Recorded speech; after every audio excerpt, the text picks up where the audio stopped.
First tonight, the city struggling to stop the spread of COVID. It is now a month since restrictions were lifted and the rates in Peterborough have really risen.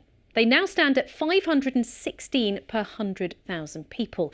To put that into perspective, well, this was the rate there at the height of the January peak. You can see it's really not that far behind.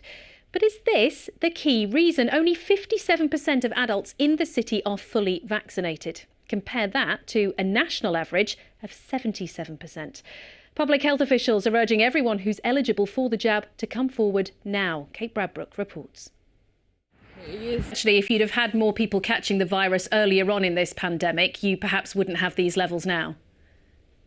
Yes, exactly. Let's talk about vaccination rates, because we do know that around 57% of adults in Peterborough are fully vaccinated. It's quite a long way below the national average of 77%. What do you put it down to?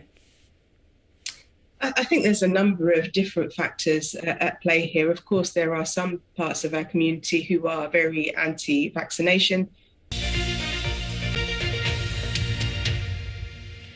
But first, they got out just in time, days before the Taliban took control of the country they called home.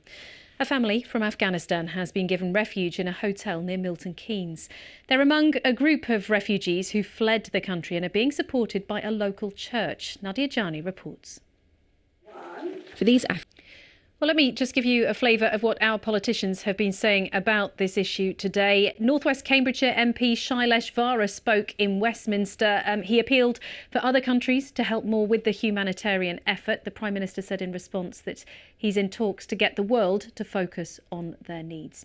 Anthony Brown, the South Cambridgeshire MP, told BBC Radio Cambridgeshire today that the US, UK and Western powers should have remained in Afghanistan longer to make sure it was more stabilised. And then the Labour MP Sarah Owen is focusing on helping people who are connected with Luton North to get back from Afghanistan. She is urging anyone from the town who needs help, either for themselves or a relative, to contact her and her team directly.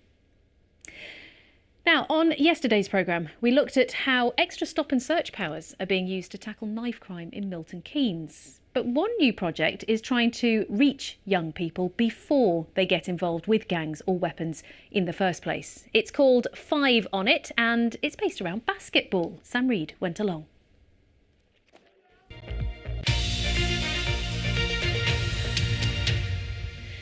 Now, like many tourist attractions, the Nene Valley Railway near Peterborough found the last year really difficult. With lockdowns and restrictions affecting capacity, the service really did think it might never reopen. But it's now been given a lifeline, a grant of almost £500,000 from the government's Culture Recovery Fund. Stuart Ratcliffe reports. Hello, first tonight, the city struggling to stop the spread of COVID. It's now a month since restrictions were lifted and the rates in Peterborough have really risen. They now stand at 516 per 100,000 people. And to put that into perspective, well, this was the rate there at the height of the January peak. You can see it's really not that far behind.